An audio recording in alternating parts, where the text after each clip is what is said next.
Good morning. This is Aurelio Paredes Bautista, the President of Fellowship with Humanity. I am a Freemason, and today I am going to discuss to you why most Freemasons are successful in life. The impression in the Philippines among Filipinos is that all Freemasons are successful. The Muslims have their leaders, and those leaders are Freemasons mostly. The Christians view the Masons with suspicion. But in the government, in the armed forces, in the Justice Department, and even in business, many people are Freemasons, although they do not display it. Now, I am of the opinion that not all, but most Freemasons are successful. The reason being, Freemasons come from the same sector of society where the poor and the wretched also come from. And so, it is impossible that all Freemasons will become successful. The rituals inside Freemasonry is secret. Although Freemasonry is not a secret society, the rituals are esoteric in nature, meaning it's only available to those who are members. And so it is not discussed in public with all the people in that society. But so far as I know,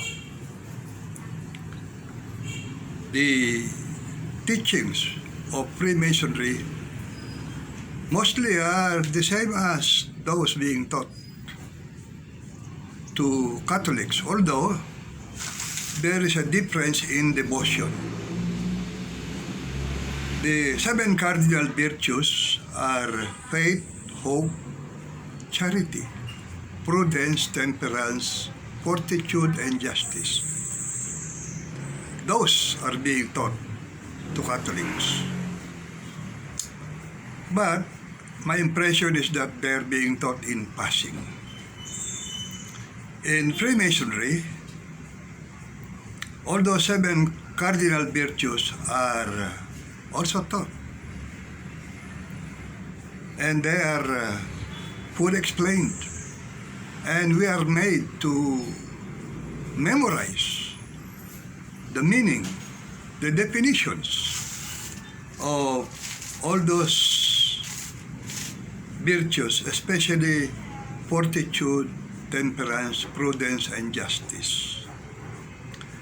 And we have to study them and appear before an open lunch examination and recite them verbatim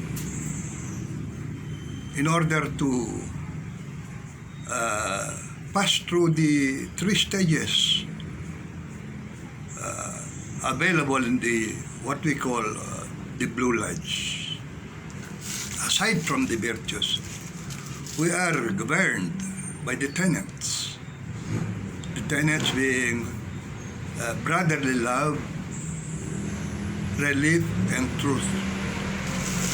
In Freemasonry, it's not charity that is very much emphasized, but relief, because charity, for me, indicates that one is a better human being or a rich person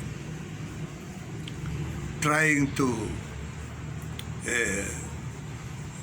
decrease his wealth and give to the poor. and the poor being a lower human being than the rich.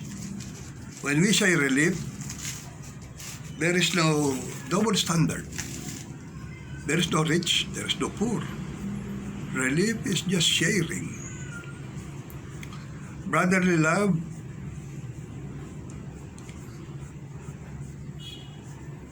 and truth are very essential also in our dealings, because we are governed by several tools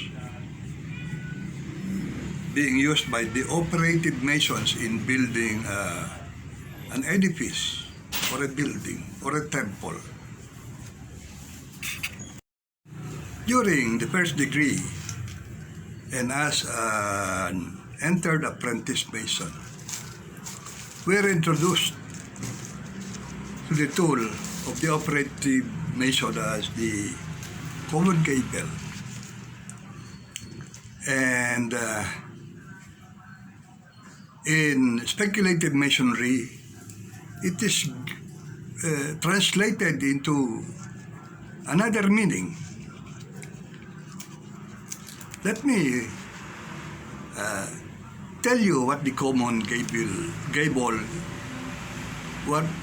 gable is used for.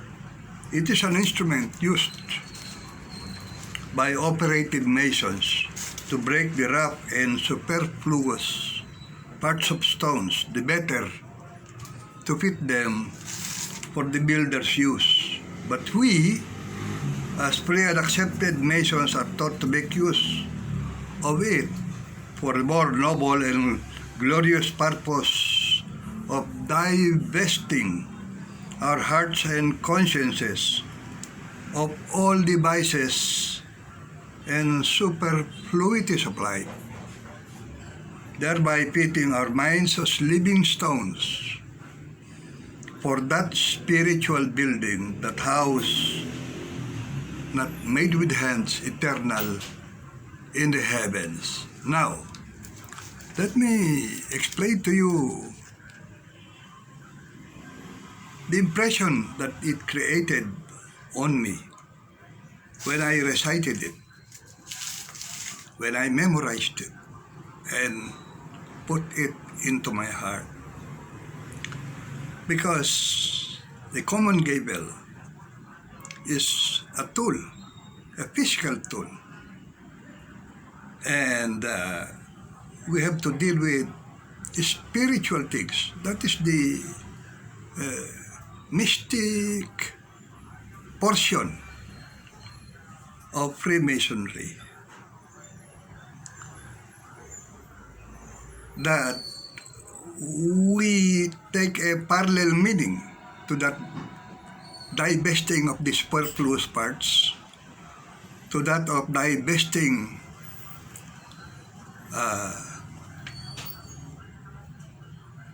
all devices and superfluities of life. If you look at my background, you see, it's only a concrete hollow block. I don't live a life of ostentation. I put Freemasonry in my heart. And it is a guiding rule that always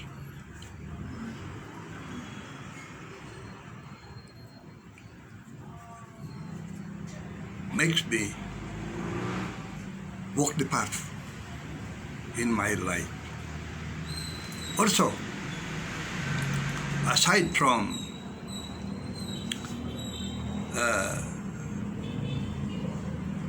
explaining to us the use of the common gable, that specific definition tells us that we have to get inward, not just our external body, but the inner body, the inner self. And we are told to wear the apron, the lambskin apron, the badge of a Mason, which continuously reminded us of the purity of life And we should maintain that purity. We should strive to make that purity of life that God, the Supreme Being, gave us in order to succeed in life. There are three more tools being used by operative Masons. They are the square, the level, and the plumb.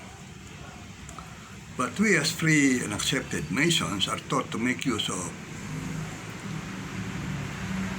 the square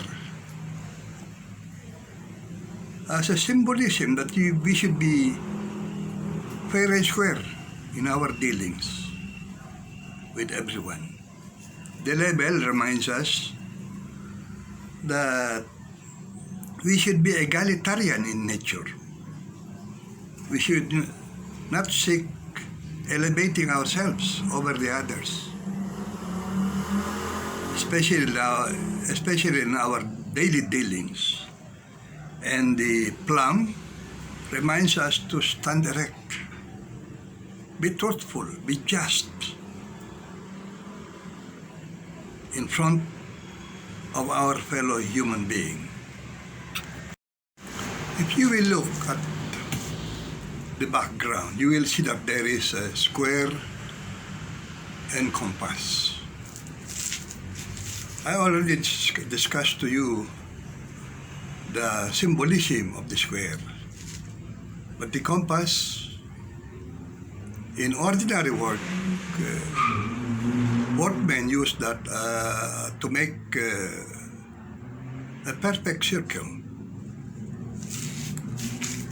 But Freemasons are taught to make use of that compass to circumscribe our desires and keep our passions within due bounds. If you make a complete circle, your desire should be within the enclosure of that circle. It should not be beyond that. So our passions, our desires will be always within that. And that helped us, Freemasons, immensely in doing our work as spiritual Masons. The last tool which I shall explain to you is the use of a trowel. The trowel is used by operated Masons to spread the cement so that all the components of the concrete will be thoroughly mixed and it will look better to our side. But we as free and accepted Masons are taught to make use of it, to spread the cement of brotherly love. It's difficult to do that, especially in a society where identities are dictated by their religion. Many times I come across people. That's why I do not right away say that I'm a Freemason, because there are people who say, and they probably heard it from their predecessors, that we Freemasons, after we wake up, we get up and step on the crucifix. I don't know, because it will hurt my foot if I will crush the crucifix. I will not do that. Especially my wife is a Catholic, and I respect her religion. My children are Catholics, and I respect their religion.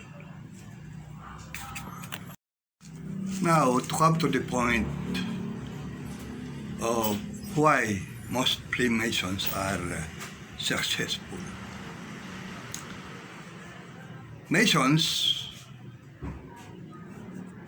are mostly educated people. Especially, they can express themselves in passable English. And in the Philippines, if you speak passable English and you are of my age, I'm 81 right now. When I was younger, there were few educated people. And if you speak English, your promotion is guaranteed. So, the people now probably refer to my age as those who are successful. They're probably correct. Because, like I told you, I can speak passable English. I'm educated. Number two, why most Masons are successful is because they put the mystical portion of Freemasonry in their heart. Treat people equally, share whatever little belongings they have,